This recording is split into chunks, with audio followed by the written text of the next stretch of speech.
We often approach public health as a series of problems with a sort of negative connotation. But we don't often focus on the positive, how a positive attitude, how a positive approach to life can influence both our health and our response to problems with our health.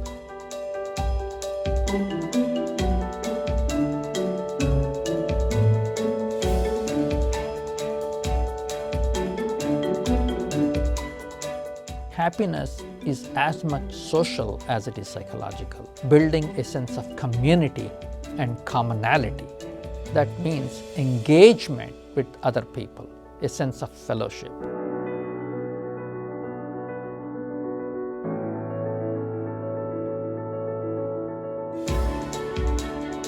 So not just trying to achieve an absence of a problem, but to get to the presence of something really positive and something higher than just not having a problem, on the belief that health is more than just the absence of disease.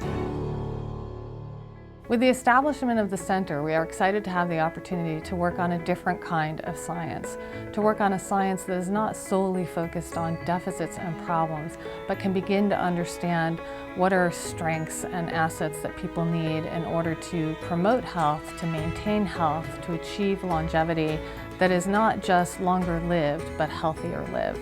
The Lee family has taken this courageous step to provide us the time and resources to focus in a very concentrated way to examine, understand, and translate the research that we will engage in. In 1888, my great-grandfather Lee Kum-sung, by accident, invented oyster sauce. So he founded the company Lee Kum-kee. Over the years, Lee Kum-kee has a core value called Siddhikapyan. And one of the key elements for Siddhikapyan is helicopter view. So from the global perspective, we start looking for ways how we can contribute back to the society. And we start looking for some unmet needs.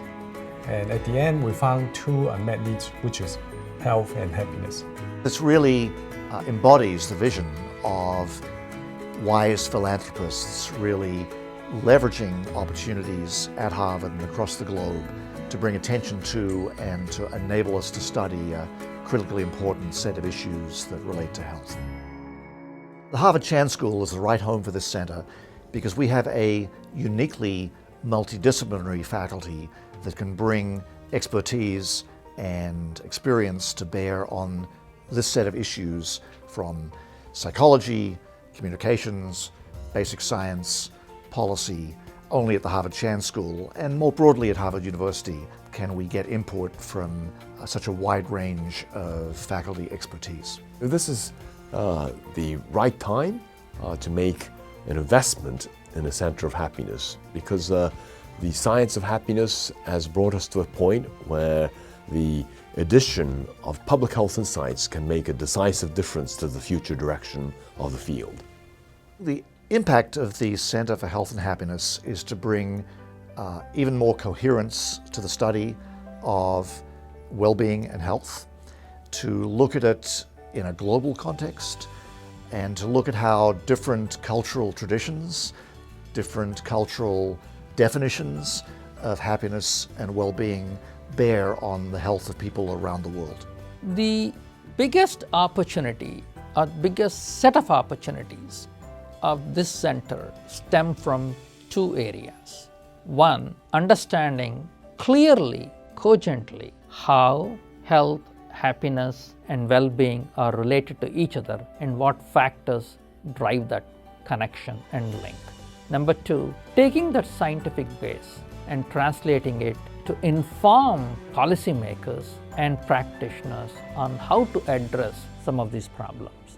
It really is a change, it's a shift in the paradigm from a deficit model toward a resiliency model, and that's a very fundamental shift in the way we think about how to build happier lives.